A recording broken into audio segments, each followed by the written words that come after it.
आणि सगळं सगळ्याला दिलं नसतं. माझ्याकडे वक्तृत्व येते, हे येणाऱ्या पोरांकडे कोणाकडे उपजताच वादन आहे, उपजताच गायन आहे. आपण फक्त आनंद घ्यायचा आणि त्यातल्या त्यात ह्या पोरांना योग्य दिशा देणारा मिळाला पाहिजे. त्यांच्या शाळेवर जागरणावर आत्ताच परिणाम नाही करायचा, त्यांच्या वयाचा फुल आनंद लुटून द्यायचं. महाराज करतो बरं का. आता जरी एखादे नेत असतील तर मी त्यांना नाव ठेवतो, हा गैरसमज डोक्यातून काढा.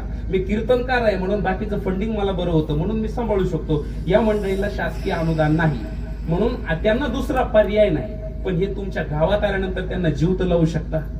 हे तुमच्या गावात तुम्ही रोज मला सांगा लापशी भात तुम्ही खाऊन दाखवा, शक्य नाहीये. या लेकरा करता एक एक माईनं जर डबा आणला ना, या ब्रह्मचारी वार करायला जीव घालण्याचं पुल्ल सगळ्यात जास्त आहे. पुल्ल काय ना महाराज, मला सांगा ना. हे खरं बोलतो बरं का, माझी तगमग आहे महाराज सगळ्यांबद्दल. आणि प्रत्येक गावात एक संस्था असावं, काय अडचण नाही, चालू शकते.